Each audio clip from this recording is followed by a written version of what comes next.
The Inn at Serenbe is a luxury retreat tucked away in the rolling countryside just outside Atlanta and just minutes from Hartsfield-Jackson Airport. With over 1,000 acres to explore, you'll find preserved forests, a wildflower meadow, and over 15 miles of scenic hiking trails. Whether you're exploring the animal village, lounging by the pool, or enjoying a fresh farm-to-table meal, there's no shortage of ways to unwind at the Inn at Serenbe. Use code Serenbe Stories when you book online or over the phone and receive 10% off your next stay. The Inn at Serenbe offers endless ways to connect with nature and create unforgettable memories, so book today. Marilyn Specht grew up in Atlanta and always kind of knew about Serenbe, but it wasn't until years later, after living in the Bay Area and then returning to Atlanta's Midtown with her husband and 2 kids, that she saw Serenbe as more than a weekend retreat. During the longer summer visit, with her oldest child attending Camp Serenbe, Marilyn and her husband were completely drawn in by the peaceful walk through the woods and the idyllic evenings picking blueberries by the green. Just 2 months later, the Specht family had made Serenbe their home. Yet Marilyn's connection to Serenbe goes way beyond just living here. Her role as Director of Sustainability Integration at Smithgroup means she's deeply in tune with the thoughtful planning and eco-focus that makes this place so special. In today's episode, Steve and I chat with Marilyn about how Serenbe's commitment to sustainability aligns with her professional work, why this model of development is so compelling, and what she's learned about community and connection a 1.5 years since making the move.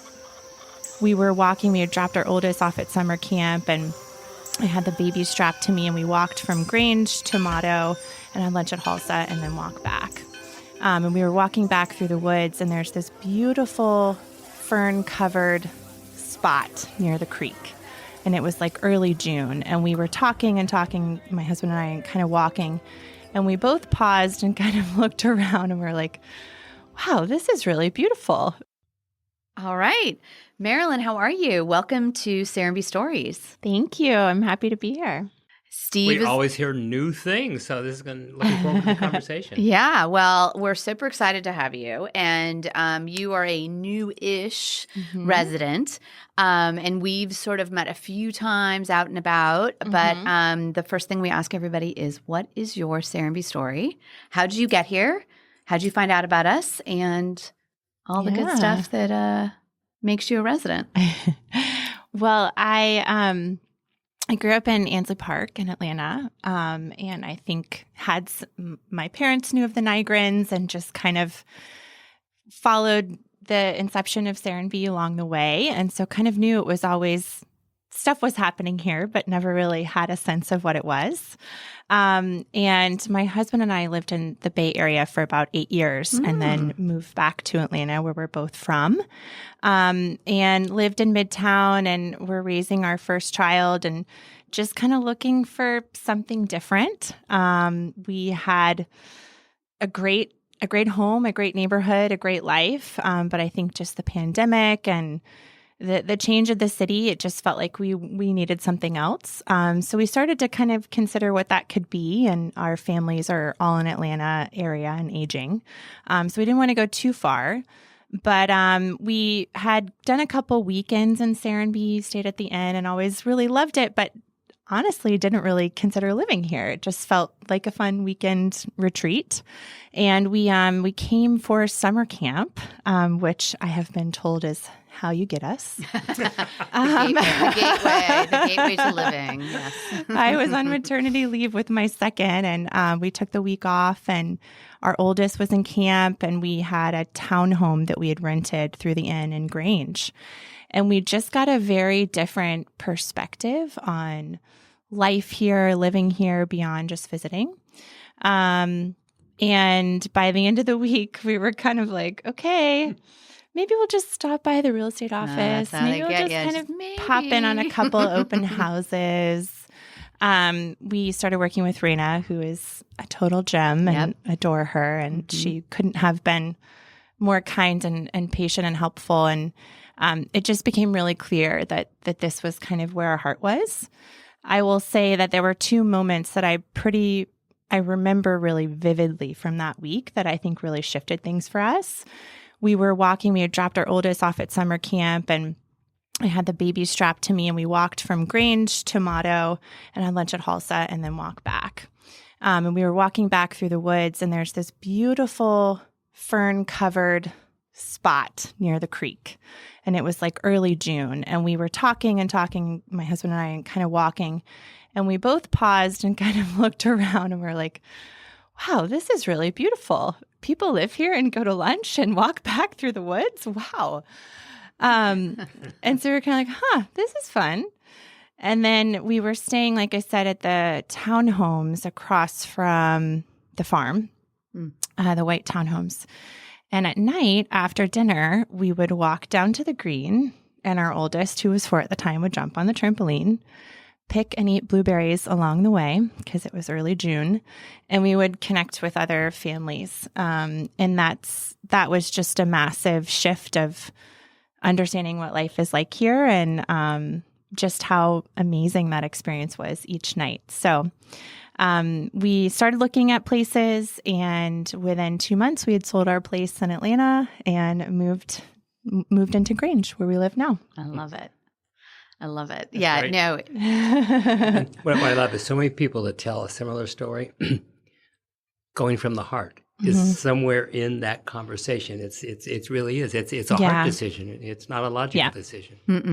Completely. And it's like we always talk, you just can't, no matter what we do, you really have to come. You have to be here. And it is beneficial to spend some time, a couple overnights or a week to really get the rhythm of the place, and sort of maybe project what that life could be like for you. Yeah. And so what's different after living here versus even from the week that you Well, I mean, I think we're just still exploring so much. Like whenever I have time for myself and I have a little bit of time to explore, I just hit the trails, and I want to kind of get lost in the woods and explore new parts of Serenbe. I think, something that you don't get even just staying here a week. People are very friendly and welcoming, but just to really understand the community here and to live here is very different.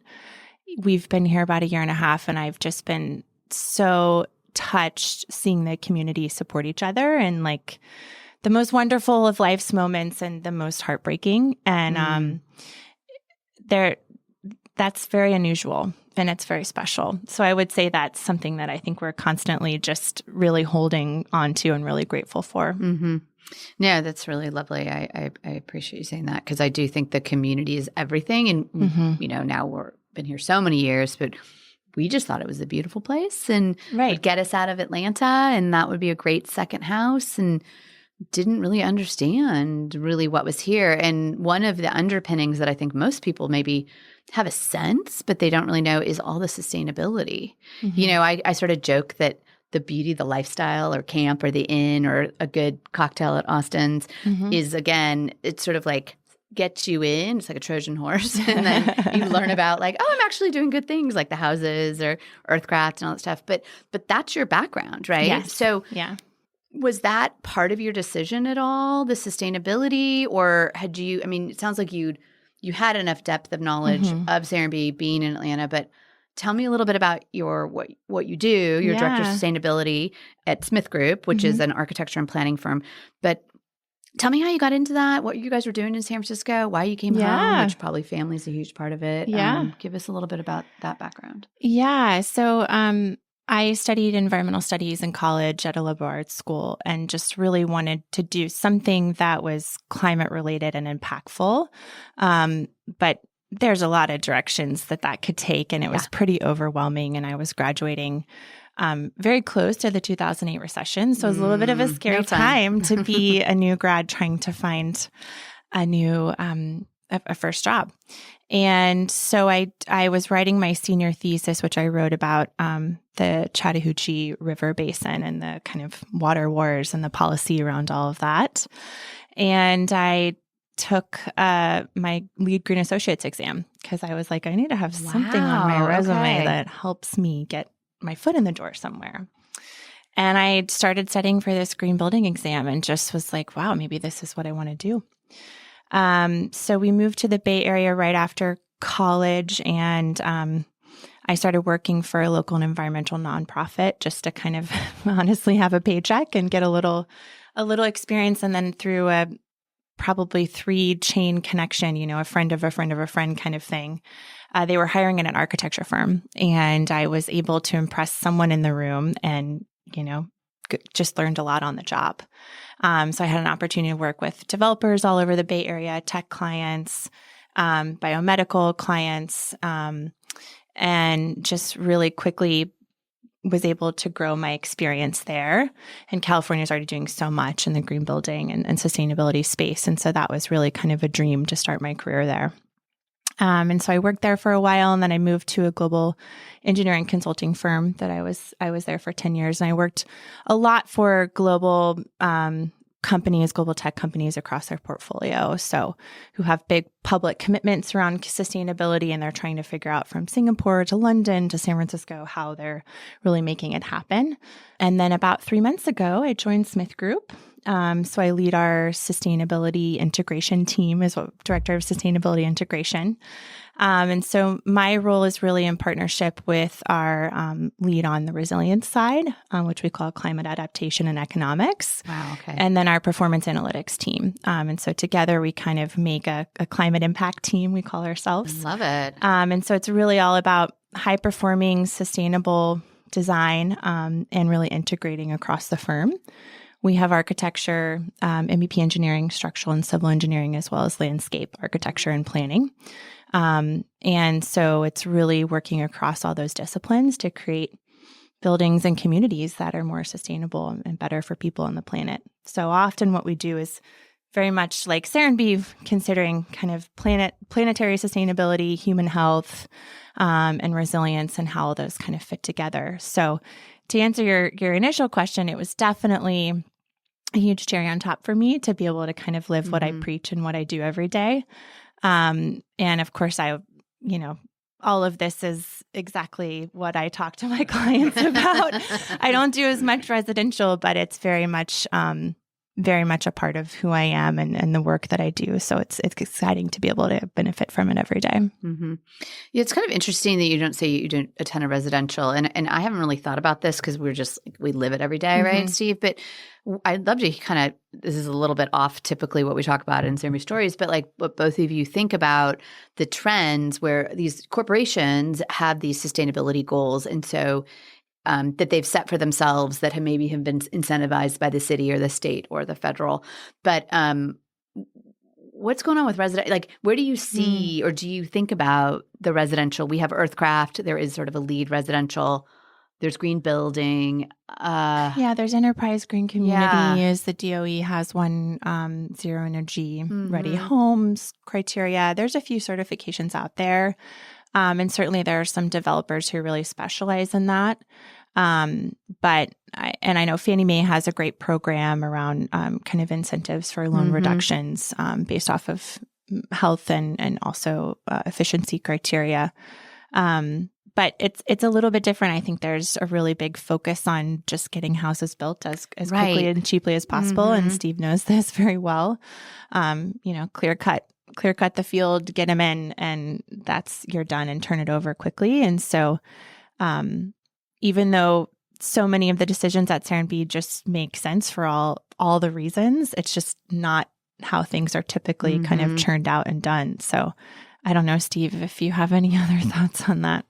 Well, when we were doing this, of course, and Ray Anderson brought the Rocky Mountain Institute. Yeah. We were in the wilderness. I mean, this right. There were only a few of us carrying this lantern. And that's the way I felt. We're just in the darkness. And everywhere. And of course, this is in the early days of LEED. I don't know if you know that White Daisy is one of the first 100 buildings certified. I did know that. A lot of people don't realize it was that early. Yeah. But I think the great thing that LEED has done is it's educated the corporate community on the dollar savings. And as much as you want to believe everyone's doing it for planet health. Yeah. And that's true, but the real reason they can do it is because it makes economic sense. 1,000%. And in the individual house, that has not been really communicated, nor do the averages make that much difference. Right. And so that was the frustrating thing I found with trying to get geothermal. And so Bosch put their experience center here for 5 years. I thought, my goodness, we're going to be able to educate everyone. Yeah. And so when you would get down to the bottom line, the dollars of energy savings wasn't that big a deal. They looked at the upfront cost, and every time they would choose special marble counters over geothermal. And so it was the dollars didn't add up enough. If you're building a big building. Yeah, it does. They're there. Yeah.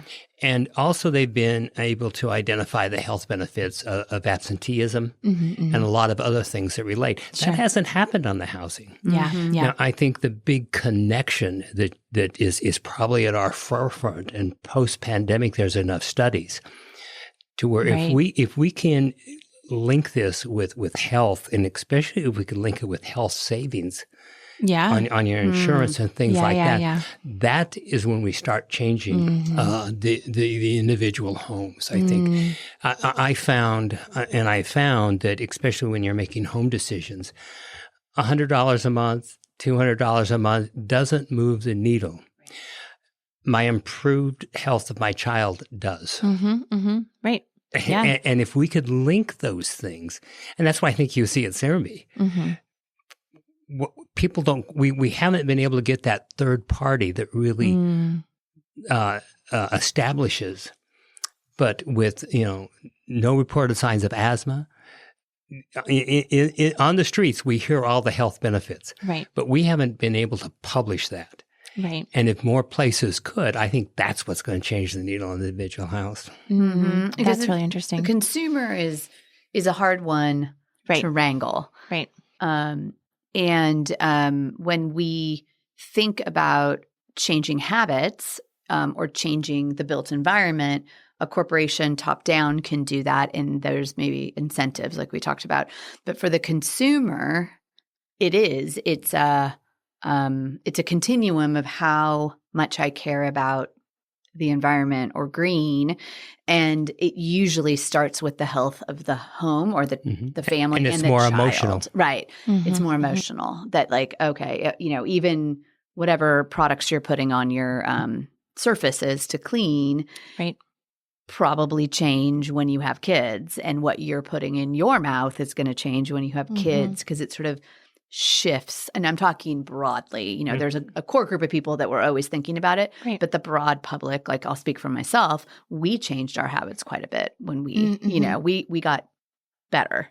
But it would be interesting to think about if a big production builder would really take it on, right? Because we can be a voice, and hopefully we are a voice in different areas, but we're, a smaller pebble. The Global Wellness Summit is trying to really quantify wellness real estate, and this is one of the largest growing segments. But I think we're around the corner. I'm not sure when it's going to happen, but I think that they're going to start connecting those dots. Yeah, and I think whether you're talking about energy or waste or literal just human interaction and community, wherever we can create spaces where you're more tied to that cycle. It's just people are, it's very easy to turn on your light switch it and throw away your waste and just kind of forget about it and not really be thinking about it unless maybe you get a crazy bill of your water use or whatever it is. And so much of what my work comes back to, even when we just talk about resilience, is microgrids. From an energy perspective, how can we think on the district scale? These really, really large power utilities or municipal infrastructure systems, we're just very disconnected from those cycles.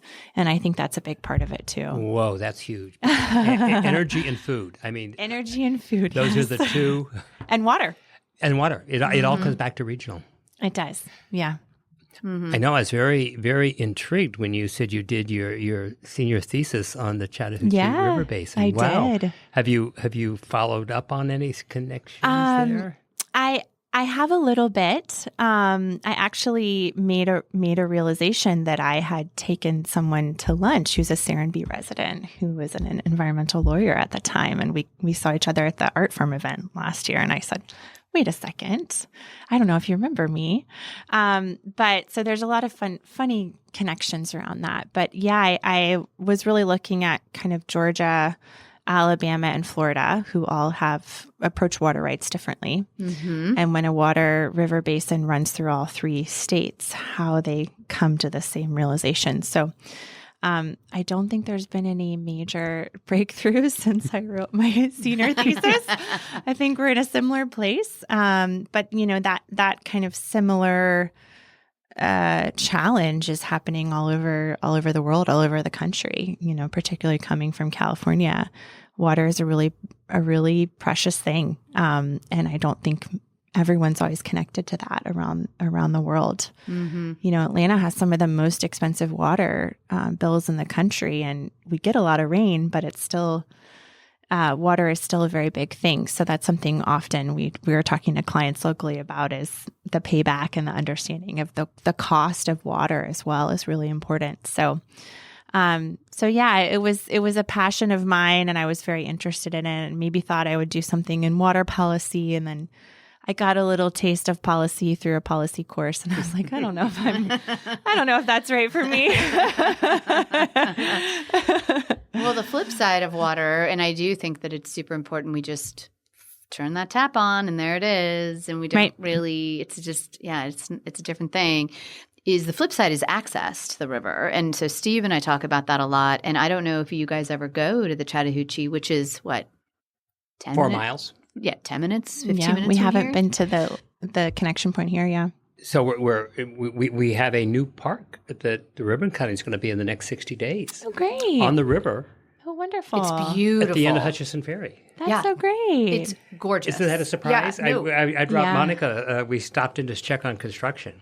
Oh, cool. Yeah, it has a dock and a put-in, and then you can put a boat in, right? Or not a boat, but like crafts. Yeah. Yeah, and that whole thing. I don't know if are you familiar with the Trust for Public Lands Riverlands project? Yeah. And then we have the Chat Now, which deals with the southern 53 miles. Oh, cool. And it deals actually with the river valley, and so it's land use a mile on each side of the river. Oh, wow. That's great. And so if you have extra you want to get involved in a volunteer, you're going to be recruited. Watch out. I have the perfect organization. We're reactivating. Sure. Yeah. So we'll talk more about that. I can see Steve's mind spinning as you were explaining your background. I was like, somebody's going to get hired. Yeah. And Jody, when she was at Tech, did her master's on the Chattahoochee River and access. Oh, neat. Oh, fun. And so she's now the chair of that group. So she's sort of the Ryan Gravel of the river. Yeah. Oh, that's so fun. Yeah. And I was shocked to even know, I knew that Chat Hills had created I guess it's a put in the right, for the river, but it's very primitive, if you will. But this new one is you can camp. It's and glorious. We have two now. We have one at Campbellton, which is the park in the northern edge of the city, and now the Chat Hills Riverlands Park, which is in the southern section. Oh, that's great. And they both have put in and take out, so you can actually float down the whole thing. And, that's so fun. Do some things. Good summer activity. Yeah, well, and I'll put out a shout out right now. If anybody wants to open an outfitter, yes, that would be brilliant on this side of town because we have kayaks and paddleboards, and so we can drag them over there. But it'd be kind of great if somebody could get you in and get you out, like a traditional. One of the biggest things we found, if you look nationally, is the more access you give to the river, the more people care about the river and care about water. Yeah. And so this is where Atlanta has really sort of made it so sacred that people don't even realize the river's here. Yeah, yeah. And that's the big thing to kind of turn this and get people to be in the river at certain points so they care about it. Yeah, I love that. And protect it. That's right. Yeah. So another totally different from the river, but it is a liquid, is wine. And you like my segue? And this was like a typical Serenbe coincidence, right? Or I don't know what the ism would be, but good friends of ours had are artists and had traveled to Italy and had done some agritourism where they would do their art. They would have groups and do their art, and then this other group would do the food.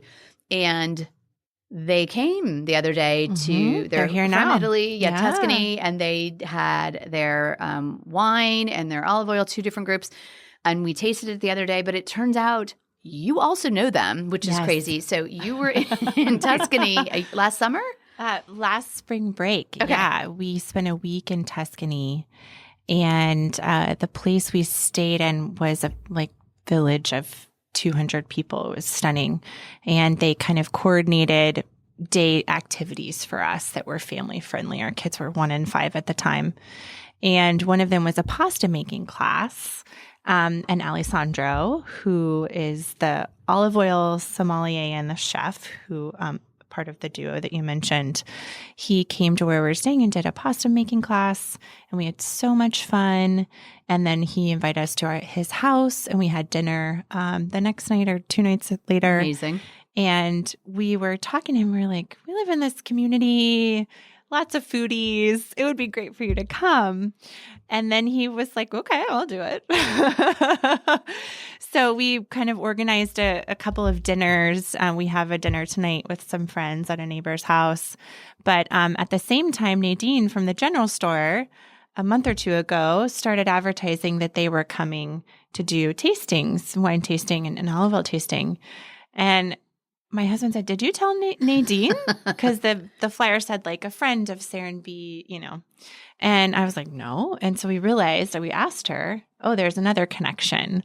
So it was really funny. And it's Tim and Lindsay Mosby. Oh, so totally independent. Tim and Garrett, his really good friend, they used to work with these guys years ago doing art food tours, I guess. Of course. Yeah. And so they had something at their house Monday night.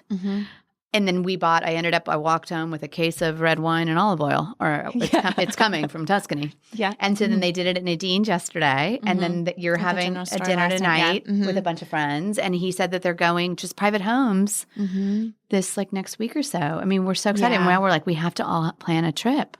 Yes, plan a trip. It's beautiful. And we'll also try to get him back for some more dinners maybe next year or something like that. I'm on a red wine kick now. I didn't drink all January and really kind of stopped. But now I'm like, oof, I'm in trouble.